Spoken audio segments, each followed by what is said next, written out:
How are you? It's working. Hi, Good how are morning, you? Neera. Yeah, good, thank you. We'll let this song play out and then we'll begin. Okay, no problem. Sorry, I was unable to complete the meeting at 5:30. Because that way I got to Yeah, sleep just some more. oh, okay. Yeah. Yeah, that is great. At least you got some sleep. Are Yeah. you at home? What's Are you that? at home? Are you at home? Yes. Yeah. Yep. Oh, I'm at okay, home. no problem. I'll be home Okay. today and I'll be home tomorrow morning. Then sometime tomorrow I'll be leaving again. How did Mastermind went yesterday?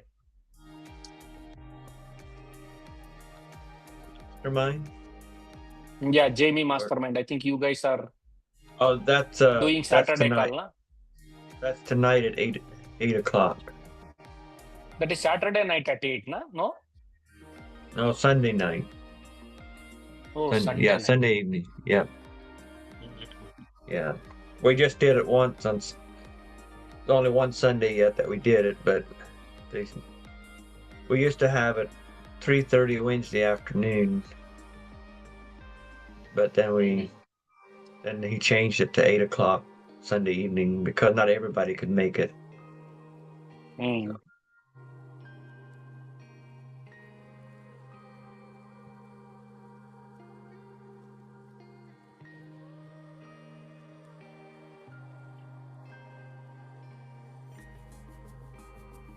you do hear the music, right?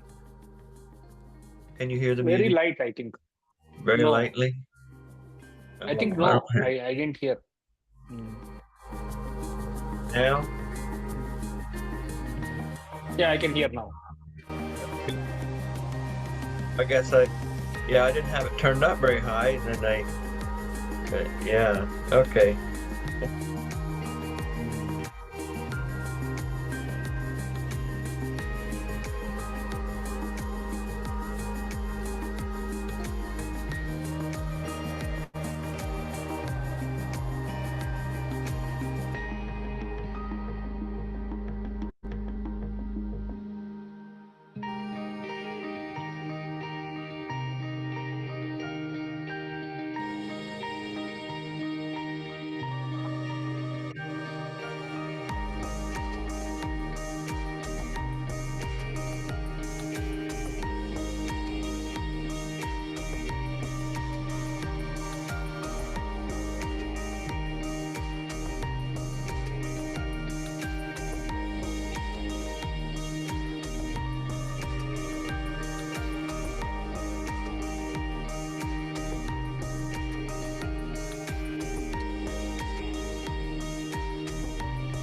Okay, we will. I think we'll start with reading reading the self-discipline formula, and then we'll get into the book called The Universe Calling. We'll start at the beginning and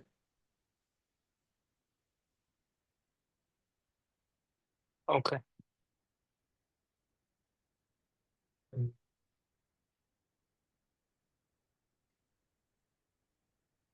looks like I'll have to go into the files and get it.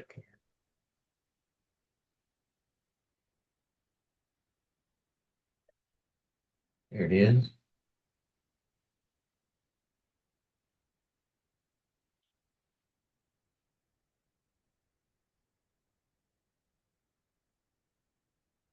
Hopefully that'll help us get get ourselves centered a little bit.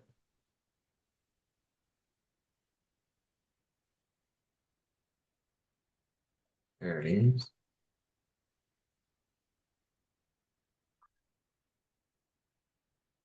Can you see it? Yeah, you can see it. Okay, go ahead. Self-confidence and self-discipline formula. First, I know that I have the ability to achieve the object of my definite purpose in life. Therefore, I demand of myself persistent, continuous action toward its attainment, and I here and now promise to render such action. Second, I realize the dominating thoughts of my mind reproduce themselves in outward physical action and gradually transform themselves into physical reality. Therefore, I concentrate daily upon the task of thinking of the person I am becoming, thereby creating in my mind a clear mental picture of that person. Third, I know through the principle of auto-suggestion any desire that I persistently hold in my mind will seek expression through some practical means of attaining the object back of it. Therefore, I devote daily to demanding of myself a development of self-confidence and self-discipline.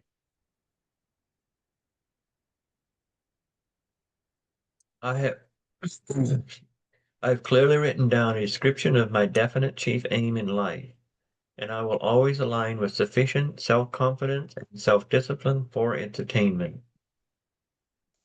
Fifth, I fully realize that no wealth or position can long endure unless built upon truth and justice. Therefore, I engage only in transactions which benefit all whom they affect.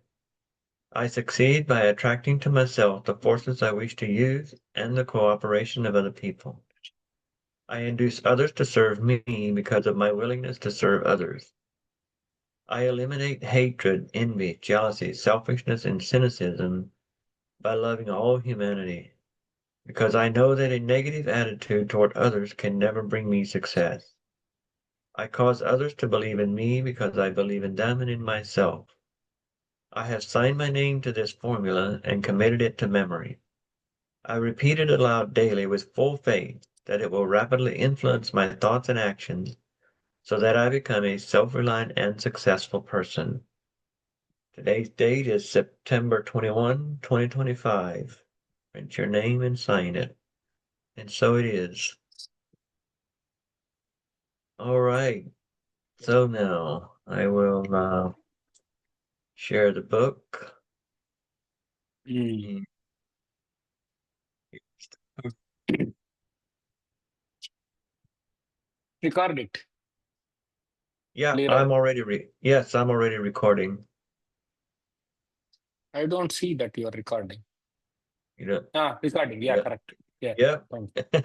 Yeah, I started it just about almost immediately, so yeah, our whole call is recorded here. Is it possible to send this PDF to me? Yeah, Oh, yeah, this is I'll send Kindle it. book. Oh, yeah, the book. Yeah, this is a Kindle book. Yeah, Oh, okay. Okay, that's fine. yeah, yeah. So the universe is calling, opening to the divine through prayer by Eric Butterworth. I got to get rid of my bar up at the top. I can't see all of it. How do I? It doesn't want to move. Okay. To the universe that is persistently calling, to those on the path who faithfully listen, to Olga, who listens better than anyone I know, and whose great loving support and patience have given me the time and inspiration for my listening and its result. The universe is calling. Introduction. Through the ages of the unfolding of human creatures on planet Earth, there have been thousands of books and treatises on the subject of prayer. Do we really need another one? Some people might say that the great need of humans is to get back to really praying, not just theorizing about prayer. But what is it to really pray? People may talk of saying their prayers. They are speaking words that have been given to them, but in which there is little spontaneity or feeling.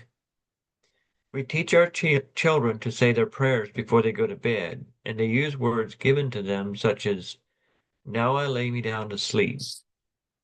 I am not questioning the process. It is a good discipline, and it may have a positive influence on the child. but it can be terribly misleading.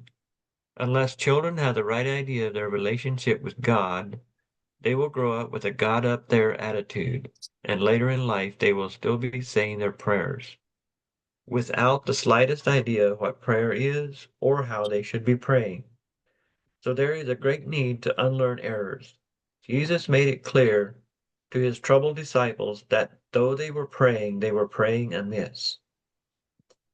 The greatest problem in teaching prayer is the confused attitude toward God that prevails through the world of religion.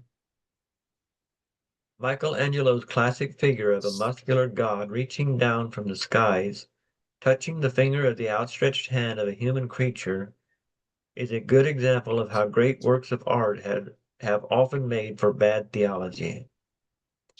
It is probably true that most of us have felt the conditioning influence of this dualistic sexist perception, giving rise to a prayer practice of reaching out and up to the big man of the skies, begging for help and pleading for mercy. Advice that is so common so as to become almost a cliche is pray about it. Slogans such as prayer changes things and the family that prays together stays together stress the importance of prayer, but they are built on the assumption that we know what prayer is. We need to ask such questions as, what do we mean by prayer? How should we pray? When there are so many different religions, each with its own techniques and beliefs, how do we know which is the right approach? How do we know, for instance, that our prayer is heard over the din of millions of praying people all over the world? For as Frederick the Great said, God is always with the strongest battalions. I'll pass it to you, let you read now for a while.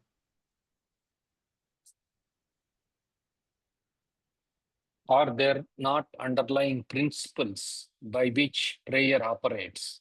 Is it conceivable that prayer could be a science? And if we study the science and come to understand the principles involved, would we not then be able to pray consistently and effectively? It is our thesis that there is such a science, and this is what this book is all about. In embarking on a study of prayer, its meaning and its practice, it is important to understand that we are dealing with a natural function of life and not with something that is superimposed on our life. Something unnatural like rising palm trees in Greenland, where palm trees were never intended to grow. You could not possibly grow palm trees in Greenland unless you used some artificial means. The culture of prayer would be just as strained a procedure were it not true that the tendency toward prayer is indigenous to every person. The human creature is praying animal. Some form of prayer comes naturally to all. To an African throwing a stone on the votive pile along the road, a Buddhist using a prayer wheel, a Thai, a Tibetan tying a prayer flag to a tree, an Indian fakir living on a bed of spikes, or an American farmer nailing a horse over the barn door for good luck. Recently, the Congress of the United States has been grappling with the question of prayer in schools. In its heated debate, Congress has actually attempted to agree on the meaning and the process of prayer, something not even religious leaders have been able to agree on through ages of theological debate. If an agreement could be reached to have children open their school day with a classroom prayer, and if an offensive prayer acceptable to all religions could be hammered out, what would be accomplished? Is prayer then simply a verbal formula, a bargaining chip with God? And who and where is God? Impertinent, even sacrilegious questions, perhaps, but if we are to have any success at all in the practice of prayer, We need to know the field in which we are trying to work because tradition has conditioned us to perceive God as up there among billowy clouds, as suggested by Gilo's classic painting on the ceiling of the Sistine Chapel. Prayer for most persons is reaching out and up, pleading, supplicating, and bargaining. With this introduction to the subject, let's launch into a study of the science of prayer. We may ask as many questions as we give answers, probably more. We will not presume to be the authority. It is our goal, very simply, to bring light to a religious experience that for many has been a groping in the darkness. It might make your experience with this book easier if we explain a few words that we will be using. Note we didn't say define, for we agree with the Oriental adage. To define a thing is to limit it. We refer occasionally to the new insight in truth. This is to make clear that the universe is calling is a new perception of truth, a new look at metaphysics, and a new penetrating vision of new thought. We owe no allegiance to the dogma of any organized movement or school. Though the language and many of the metaphors we use are Christian, we are referring to the religion of Jesus, not the religion about Jesus. A word that crops up frequently in all metaphysical studies is consciousness. I call it a one word religion. It simply means awareness. Your awareness has everything to do with what you are experiencing physically, financially, socially, and even environmentally. By the cumulative, distilled essence of your mentality at any given moment, you draw to yourself all that manifests in your life. And nothing that happens to you or in you is totally unrelated to your consciousness. You are always at least a part of the cause of both good and bad events. But the bright side of this is that you can be healed, you can be successful, you can overcome problems by changing your consciousness. In this study of prayer, we will refer often to meditation. This word may conjure up a scantily clad guru sitting cross legged on a chaise lounge with a demeanor of total bliss. Our practice of meditation will be somewhat less complicated. We will emphasize the need to get ourselves focused in mind, resting in the divine flow that the rushes and streams into us from the supportive universe all around. Meditation is the central feature in prayer. It turns the thought in prayer away from trying to reach out and up to God in the attempt to secure His aid. It is reflecting in silence on the source of all mind, all life, all substance, dynamically present within us as a potential that can be realized. The word affirmation will be referred to as a vital technique in the practice of prayer. In this new insight, prayer is not something you say or do to God. It is something you consciously let God do to and through you. We will explore the idea that you need not ask God for help. You begin with a consciousness of God and then project it by means of powerful spoken words. However, affirmations are not magic formulas that you build a repertoire of calling the appropriate statement forth to deal with changing situations. An affirmation is not something you repeat over and over to make something happen. It is accepting the truth of the omnipresence and the ever presence of the God, of the good. you desire, laying claim to it by a word of truth that says yes to its outformation in your life. You will be confronted repeatedly by two phrases out of the teachings of Jesus.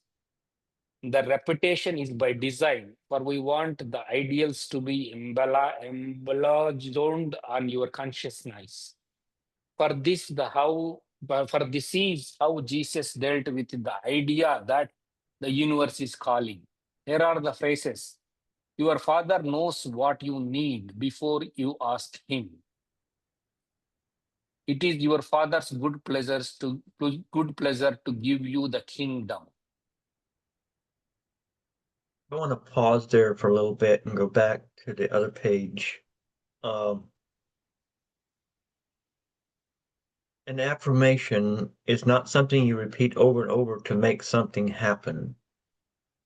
In another place, he talks like let's say repeating that 2 plus 2 equals 4 does not make it so. It's just affirming that it is so.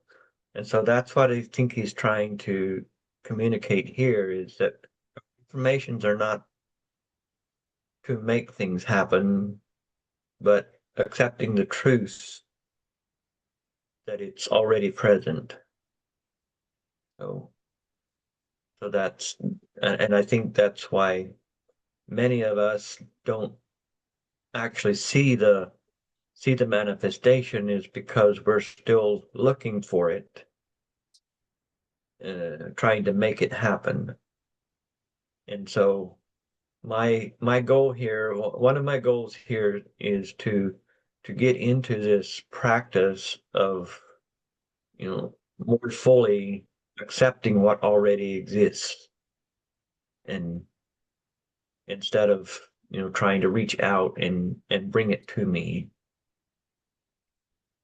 So go ahead, read the rest of it. These are from the teachings of Jesus, and their powerful implications have been overlooked completely in the teachings about Jesus. You into unfamiliar fields,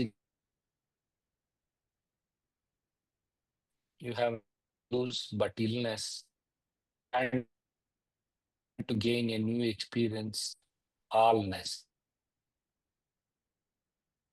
Um, you're cutting out, so I'm not sure. Oh, did you freeze now? Oh, can you hear me? Yeah, I can hear you little bit. I think my internet is giving trouble. Is it okay now? Yeah, Can you now hear it's me? okay. If you, yeah, yeah. If you want to read the Now last it is okay, I paragraph again. think. Oh, can you I hear th- me? it is done, now? Yeah, I can hear you. Yeah, because yeah, I couldn't hear you read the last paragraph. Just a few words. Oh, Yeah. So if you want to read it again, these then are from the teachings of Jesus, and their powerful implications have been overlooked completely in the teachings about Jesus. The universe is calling may lead you into unfamiliar trials in your quest. Go forward in the spirit of adventure. You have nothing to lose but illness, and you stand to gain a new experience of allness. I like that last sentence. You have nothing to lose but illness, and you stand to gain a new experience of allness. That's I. It, that is a phenomenal statement, and one that we tend to just kind of overlook because we think that, well, we live in a fallen world, but the reality is we live in an orderly world, and once we understand the order of it, we can bring ourselves out of that fallen uh, state.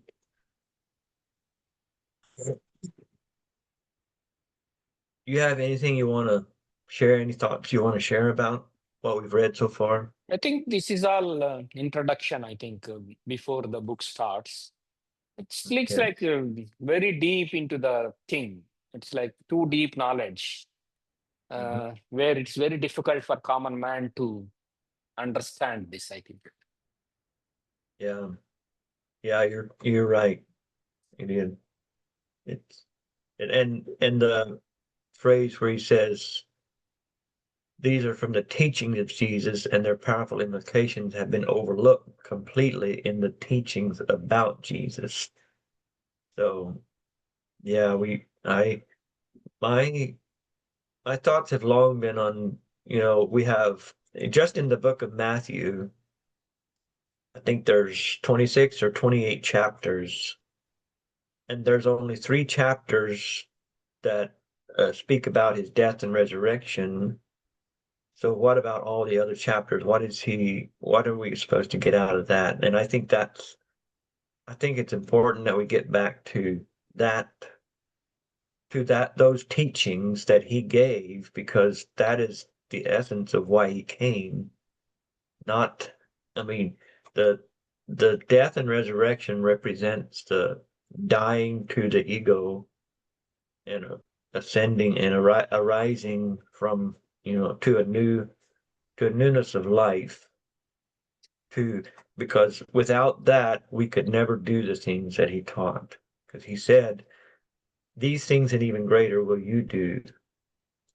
So without the dying to the ego, we could never do what he did. And the dying to the ego is part of the process of being able to do what he did.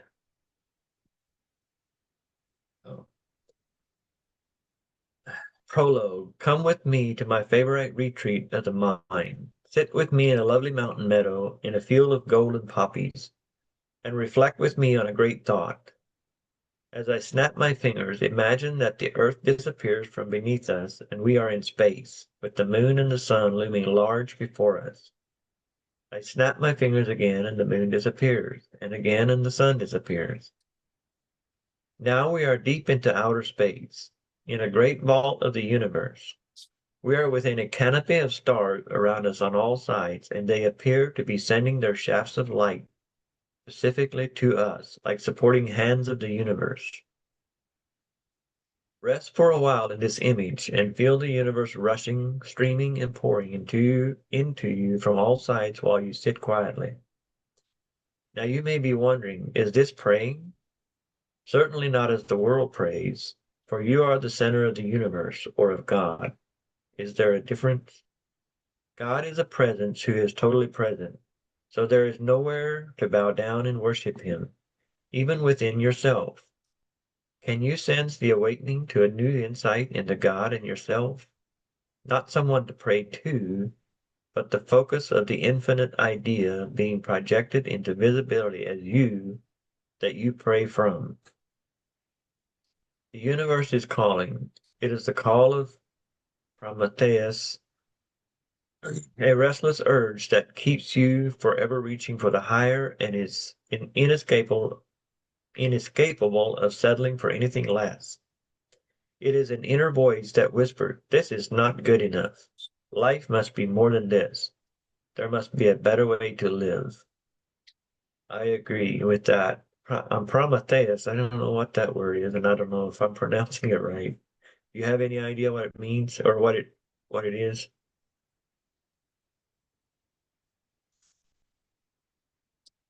No Uh, idea, T-Ray. yeah. Okay. Mhm. Yeah. New word there. I don't know if it's in the dictionary. I'll look it up later. The call of the universe is like the pull of the sun on the sunflower, which causes the blossoms to open up and face the sun continuously as it crosses the sky. It is the pull of life upward and outward on all growing things. It is the healing activity in which life is always biased on the side of health. Many are called, but few are chosen, said Jesus, Matthew 22:14. This is not suggesting discrimination. It is the universe calling, and it is a continuum. Con- I don't think it's continue, but I'm not sure what it means. So, innate in all persons. It is the call to come up higher, to take charge of your life, to release your imprisoned splendor. The universe is calling, but sadly few persons respond with a commitment to make progressive changes in their lives. The call of the universe is the key to prayer, though it is not prayer as we have been conditioned to perceive it. Your prayer is not for God to listen to. True prayer is words that God may utter through you, that you voice or feel in the silence. You may recall that Jesus said, "The word which you hear is not mine, but the Father's who sent me." John 14:24.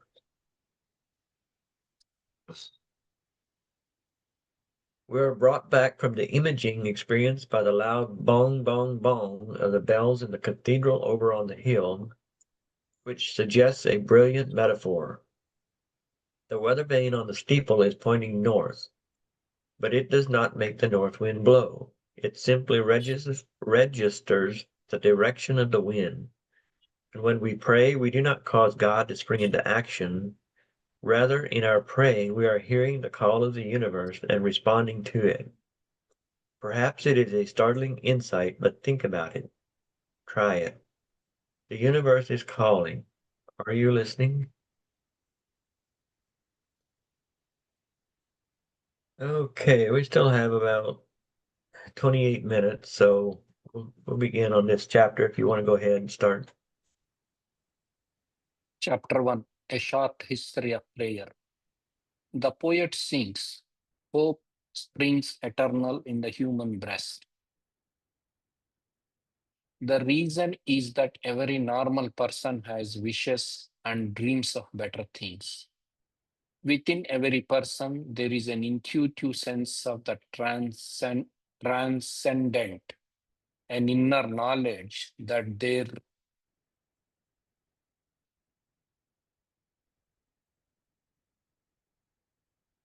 is more to life than one is experiencing, and a yearning to unfold more of that more.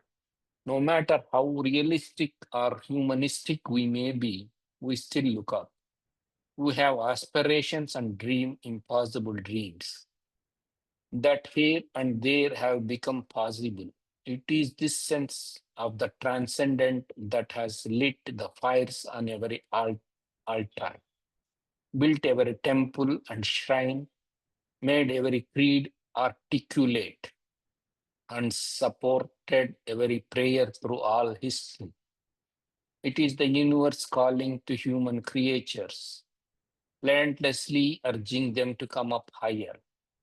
It is widely but erroneously believed that religion began with a complete conscious relationship with God. And then, in the ages that followed, through weakness and sin, and through the supposed fall of man, we lost sight of that first splendid vision. This is a concept that prevails through much of our traditional religion. And it is one of the first religious idea that the thinking person begins to question, even resist, finding it difficult to accept a theology that is essentially preoccupied with looking backward. Most religions look back to a golden age of their spiritual giants, a time when God walked the earth. The Jewish tradition looks back to the days of Abraham, Isaac, Jacob, and Moses. Christianity looks backward to the days of Jesus and to the adventures and writings of Paul. Thus, the traditionalists of religion invariably deal with worship in retrospect. Actually, the assembled records of archaeology and anthropology indicate a progressive evolution of culture and consciousness throughout all history, including biblical history. We have nothing to lead us to believe that this evolutionary flow suddenly stopped along the way. When we consider the primitive creatures in their worship of sticks and stones, we are not seeing evidence of religion in decay. We are seeing an early level of consciousness from which later and more elevated forms evolved. Primitive creatures were fire worshippers and sun worshippers. They were terribly insecure creatures, stricken with mortal fear of all the elements who often created their own gods. But it would be incorrect to say that they did not pray. A kind of praying impulsive was a part of the fiber of their being, adding perception of their relationship with the universe. However dim or vague, there was the feeling that Longfellow articulates, that even in savage bosoms, there are longings, yearnings, strivings for the good they comprehend not. That this feeble hands and helpless, groping blindly in the darkness, touch God's right hand in that darkness and are lifted up and strengthened. One of the grave mistakes that we make in our study of primitive cultures of the far distant past, and even now in studying undeveloped parts of the world, is to refer to the people as pagans. In the study of religion, the concept of paganism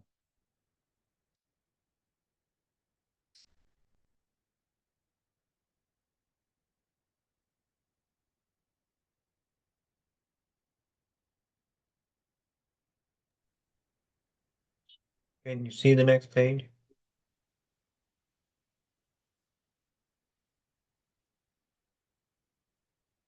no,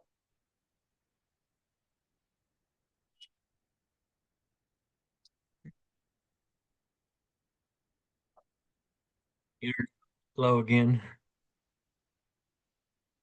no, I cannot see the next page. But I turned it. So, so I'm not sure why. I am on page 15 of 185. Yeah, that's the one you want to read. That is already completed, no? No, Uh, Go back. no, let me read. Sorry. Yeah, correct. You are correct. It is unfortunate one. Let's look at this word, understand it, and then make a commitment to eliminate it from our vocabulary. From our Christian or Jewish background, we have used the word pagan, to move to me a non-believer, coming from a feeling that my God is the only God, and anyone who believes in any other God is stupid, thus a pagan. The word pagan comes from the same root as village and peasant. The word was originally used by a sophisticated city dweller in describing a person from a rural area, a hick from the sticks. Even before this, it was used in general reference. It is in reference to people who came from the country. The hill areas, hillbillies, in that period, Christianity was sweeping through the world in the predominantly urban areas. Even as today, liberalism has its greatest support in urban centers and is slow to take hold in rural farm and ranch areas. So it was common in the early days of the spread of Christianity to refer to those people who came from the hinterlands and who were still holding to pre-Christian or non-Christian attitudes and practices as pagans. At best, this was unkind, and at worst, it was a dangerous root of prejudice and as ethnic slur. Much of this cultural put down originated with the Christian missionaries who labeled as pagans people in the cultures of Africa, China, India, and the native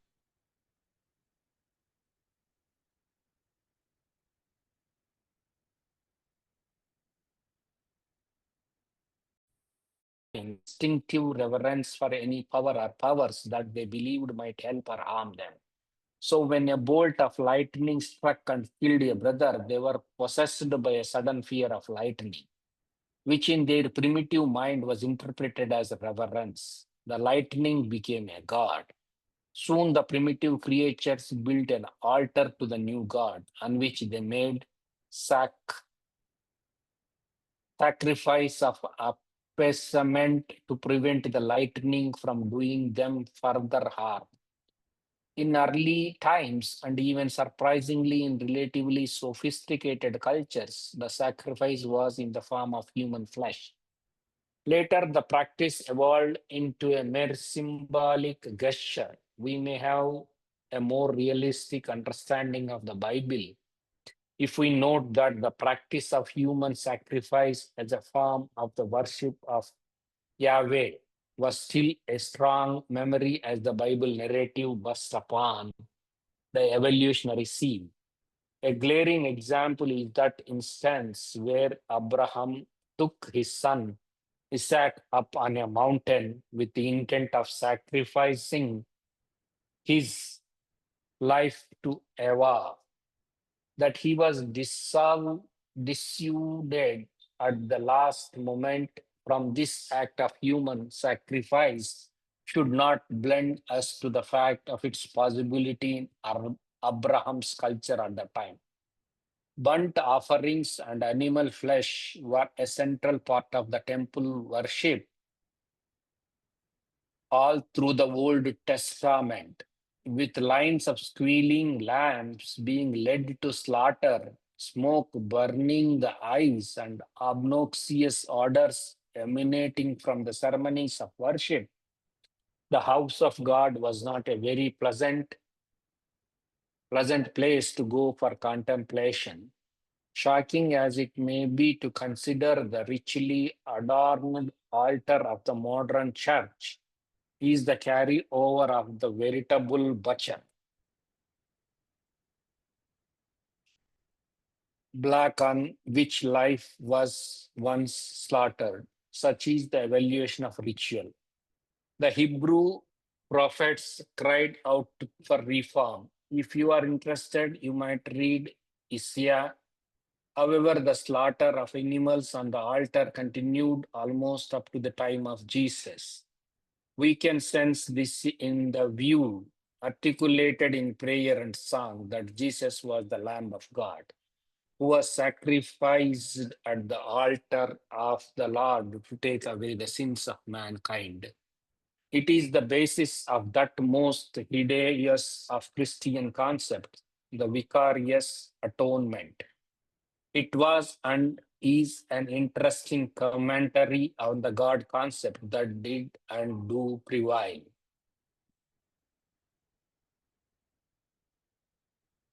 We must keep in mind that the gods and later under Moses, the one God evolved from human imagination. God was the symbol of the unknown, of an intuitive belief in a universe of law and order. And the Old Testament of the Bible is the chronicle of a slow evolution from the primitive anthropomorphic view of deity all the way up to Jesus, concept of a loving and tender presence that is ever present. Along the way, the God that was portrayed was wrathful and jealous and vindictive, giving life and taking it away with impunity. At times, viciously destroying entire cities. For a liberal education in realizing, read 1 Samuel 15:3. Do you want me to continue or do you want to take over?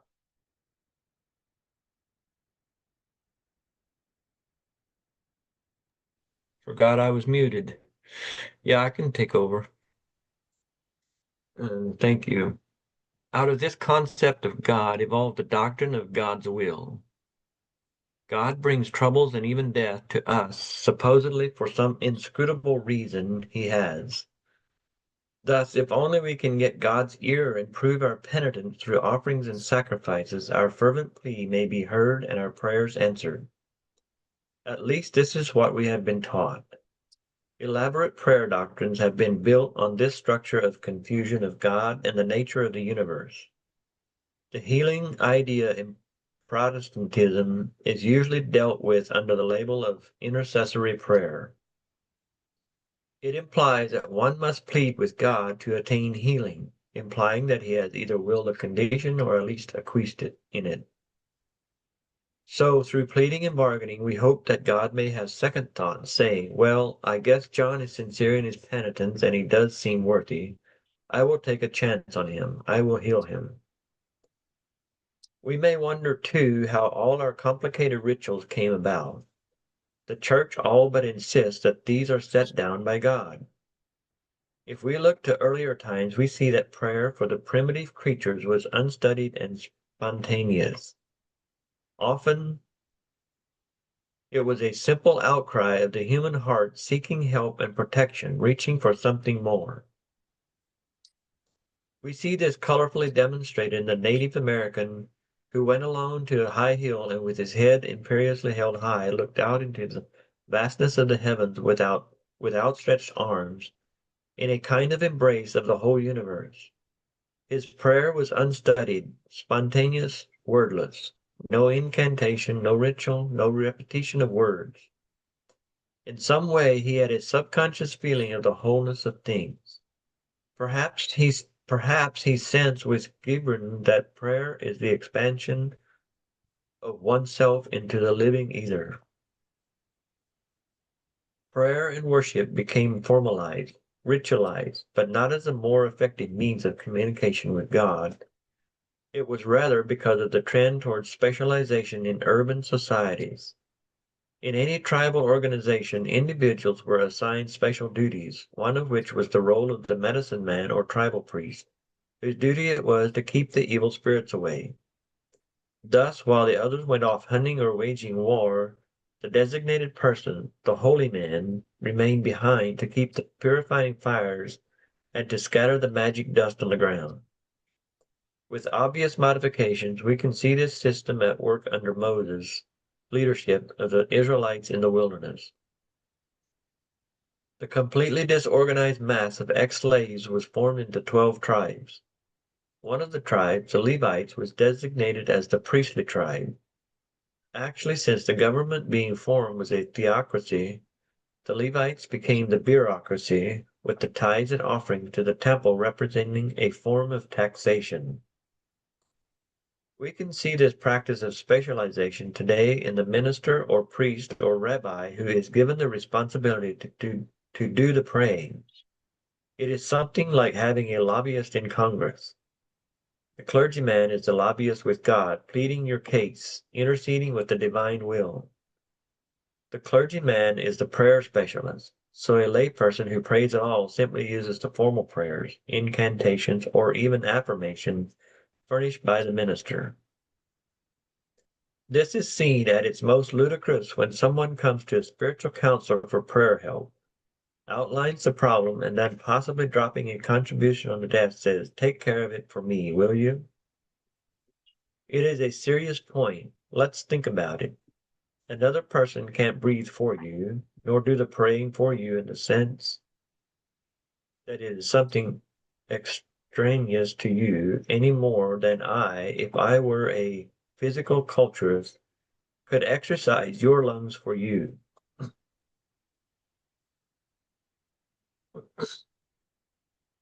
I may help you to understand the breathing process so that you can learn how to breathe more efficiently for yourself, but you make the difference, and so it is with prayer. Prayer is an individual experience, a matter of understanding your whole self. In chapter 10, we will deal at length with the process of praying for others, making clear that our prayers may help to create an environment in which the other persons can more easily release their own inner power. But in the end, the responsibility for that release is still their own. People talk of saying their prayers. The words may be read from a prayer book or recited from memory. A typical source of prayers formulated for contemporary use centuries ago is the Book of Common Prayer, and the Lord's Prayer may be repeated by rote in a rapid delivery of words that have, for most people, lost their meaning, if not their place in personal devotion. In physics, we are told that action and reaction are equal. If prayer is the action, then that action consists of the mere recitation of words or the unfeeling performance of a ritual, then the reaction is also quite likely to be ineffective.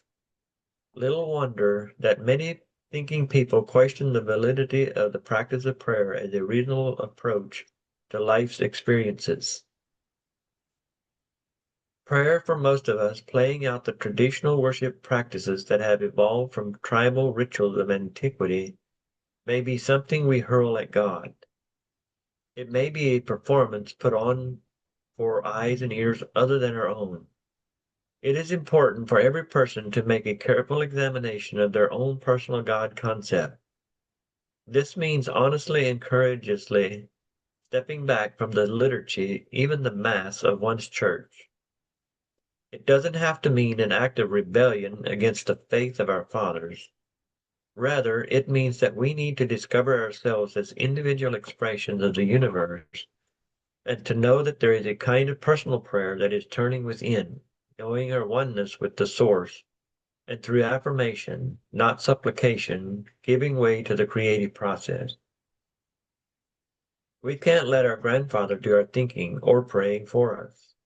You may think that you have a good understanding of God as spirit, and with Emerson you insist upon having a first-hand and immediate experience of God.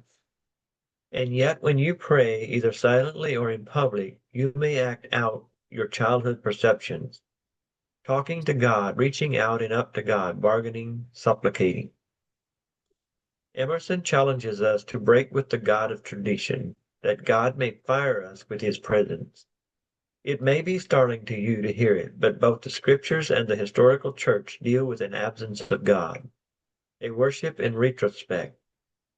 This may explain the deep feelings of perplexity, even futility in the praying person. You don't discover God in your worship in the church. You uncover God in yourself, even if by the inspiration of the moving liturgy. But the important thing is, you do not leave God there in the sanctuary. You take him with you, and he will be with you in the street, in your home, in your work, and in every activity of your life.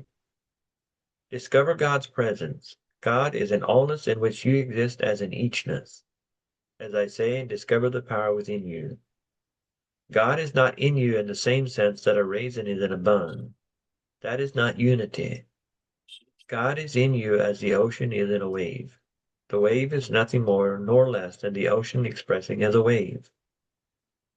In his divine milieu, Teilhard de Chardin says that we come to a place where there is no one to bow down to and to worship, not even within ourselves. And as we get a greater perception of our relation to the universe, there is no one to pray to, only a universal flow to get into, a spiritual energy to pray from. And the role of prayer is the projection by our words and feelings of this divine flow, this powerful spiritual energy that goes forth to accomplish for that for which it is sent. The science of prayer is not a technique for getting into God or for getting God into us. School yourself on this point. It is the awareness of our true self in its largest possible context and the key to changing things by altering our self-limiting attitudes. What the history of prayer may fail to reveal to us is that there is a secret place at the heart of us where the Father and I are one. It is this that Jesus had in mind when he said, "Enter into thy closet, and when thou hast shut thy door, pray to thy Father which is in secret, and thy Father which seeth in secret shall reward thee openly." Matthew 6:6. Prayer is the secret door to cosmic power, not a liturgical rubric bound to ancient tradition, but a consciousness rooted in the here and now. So prayer is not something we do to God or a ceremony we perform for God. It is an experience of our own God potential. As this book unfolds, we will stress the idea again and again that we do not really pray to God, rather we pray from a consciousness of God. Prayer is not conditioning God with our needs, but conditioning our lives with the activity of God. Prayer is self-realization, self-expansion. It is getting recentered within and reestablishing ourselves in the flow of the infinite creative process.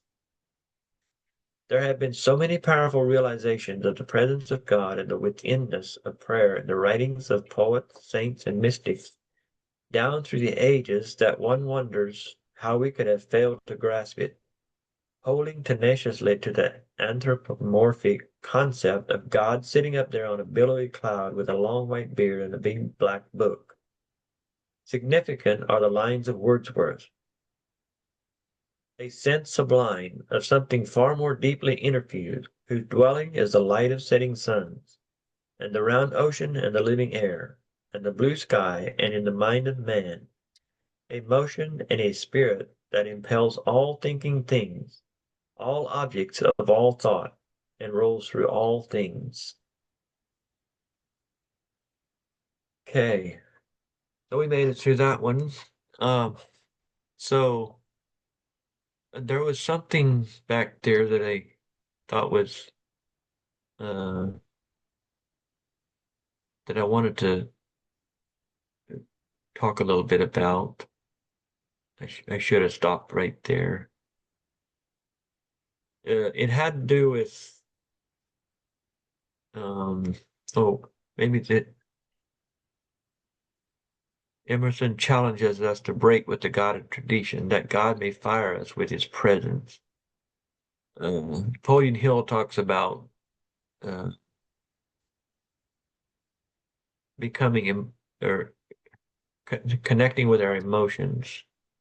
And how did he put it? Like an emotionless affirmation is meaningless. So we have to connect to that that Father within us, God, or whatever you want to call it. It's we have to connect to that which is within us, and then it's not like we're making it happen, but accepting the fact that it is so. Do you have any thoughts you want to share before we close this? I think, yeah, I think basically we have no one to pray, but we need to pray to the universal flow, consciousness of God within us. I think it's new concept. I think basically it's a God is omnipresent, and basically we are the basically expressions of God. And yeah, I think Yeah, just like a wave. A wave is simply an expression of the ocean, and it's not separate from mm, the ocean. I like how he described that unity is not like a raisin in a bun, but that's not unity because you can still see the raisin in the bun. It doesn't blend in. mm. All right. Well, thank you for being here, and I look forward to the next time and I possibly, think you may stop the recording. yeah.